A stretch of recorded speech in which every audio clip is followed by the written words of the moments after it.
Kostner, kun 3 luistelijaa on vielä jäljellä. Seuraavana vuoroon tulee sitten pikkiriikkinen, piskuinen Venäjän Julia Lipnitskaja, jolla jo merittejä on, ties kuinka paljon. Hän oli Grand Prix-finaalin 2 komeasti ja voitti muun muassa Espoossa käydyn Finlandia Trofin lokakuussa. Lipnitskaja, nuorten maailmanmestari ja hopeamitalisti ensimmäisissä naisten arvokisoissa.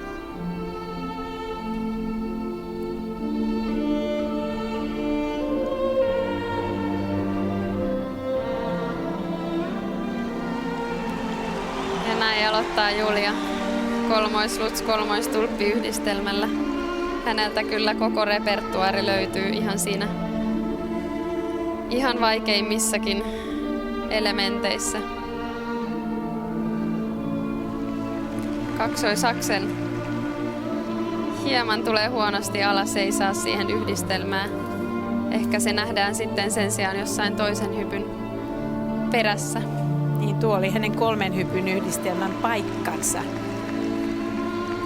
mutta sen voi tehdä myöhemminkin.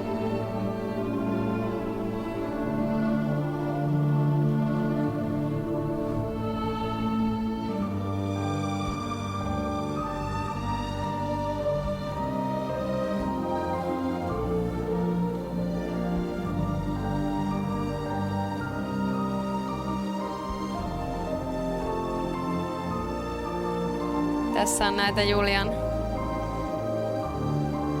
eräitä vahvuuksia, eli juuri nämä keveät askellukset ja niihin helposti näiden erilaisten notkeusasentojen liittäminen, koska häneltä kyllä tuo liikelaajuus löytyy.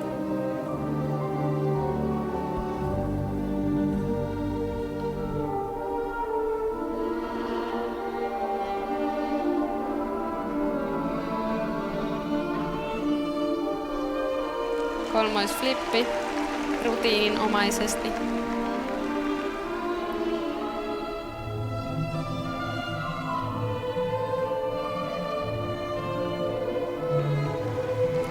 Ja kaksoisaksel kolmoistulppi.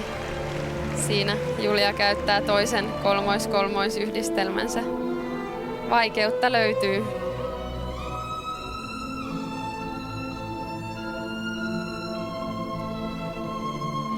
Ja kolmoisritti.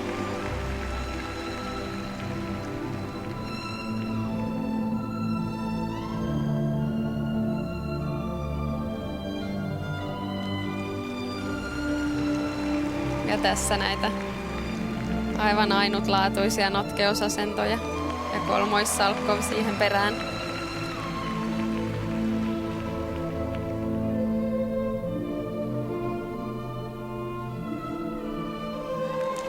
Ja kolmoisluts ja sinne Julia sitten saa tämän 3 hypyn yhdistelmän lisättyä.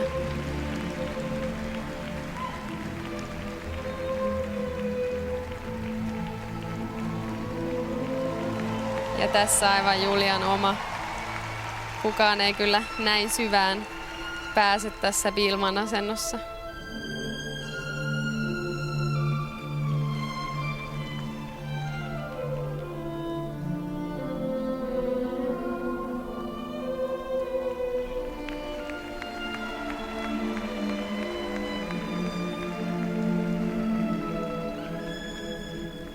Aikamoisen vastauksen antaa kyllä Julia kilpakumppanilleen.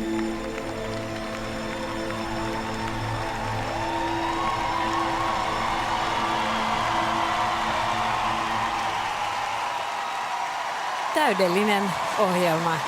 Täydellinen ohjelma. Kyllähän sen tietää. Ja kuinka mones kerta tällä kaudella Julia Lipnitskaja tekee kaiken, minkä hän osaa. Hän on vielä nuori tyttö ja jos Karolina Kostnerin uraan verrataan, niin kun nostan nämä 2 biograafipaperia rinnakkain, niin toisen kohdalla on arvokisoja läjäpäin ja mitaleja jo tullut ja toisella on ensimmäiset Euroopan mestaruudet juuri nyt tässä päätöskiitoksissa menossa. Yksi asia, joka nousi mieleeni tässä Lipnitskajan upeassa, komeassa luistelussa, että tuo akrobatia, tuo tekninen osaaminen ei liikuta katsojaa. Se ihastuttaa ja ihmetyttää. Mutta mikä liikuttaa taitoluistelussa, se on nimenomaan sen musiikin tulkinta liikkeellä. Ja sitä ei opita heti, vaan se opitaan vasta vuosien saatossa. Ja se pitäisi voida arvioida ehkä vielä selkeämmin tuossa osa-alueessa ja arvottaa eri tavoin. Tämä on vaikea tehtävä saada sellainen arviointi, että tuo kyseinen kokemuksellinen, vaikuttava taiteellinen vaikutelma, se vanha taiteellinen vaikutelma näkyisi jossain. Mutta tämä rotaatiotekniikka on ainutlaatuista. Totta, ja kyllähän Julia on aivan erityislahjakkuus tähän lajiin, että löytyy hypyt aivan uskomattomalla varmuudella. Ja sitten juuri tämä liikelaajuus, myös piruettitekniikka on ihan uskomattoman hyvää. Mutta niin kuin sanoit, niin mielenkiintoista on nähdä, miltä Julia näyttää 5-10 vuoden päästä. Millä tavalla se sitten ikä tuo siihen sen, mikä ehkä tästä vielä puuttuu. Toivottavasti Karoliina Kostnerilta samanlaista syvää tulkintaa, mutta mitä arvelet suhteessa Sotnikovan pisteisiin? Vaikea sanoa, kyllähän tässä taas vaikeutta oli enemmän. Juuri näin. Ja olihan tämä täydellinen onnistuminen. Että ei virhettä. Ja molemmilla muilla sekä Kostnerilla että Sotnikovalla oli pientä haparointia. Kyllä näitä on vaikea arvottaa ritirinnan. En osaa myöskään nähdä. Räjähtäisiköhän pankki Ei kaukana. Joo, räjähtää. Räjähtää. 209 pistettä. Aivan käsittämätöntä, mutta tämä johtuu siitä, että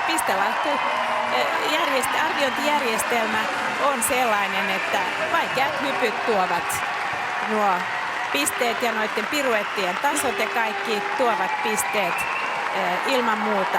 Ja nuo osa-alueet eivät riitä nostamaan tässä tapauksessa, kun näin paljon osataan. Nyt hän lähtee jo liian aikaisin pois tuosta Kissenkraj kulmauksesta. Huikeat pisteet, Julia Lipnitskaja 209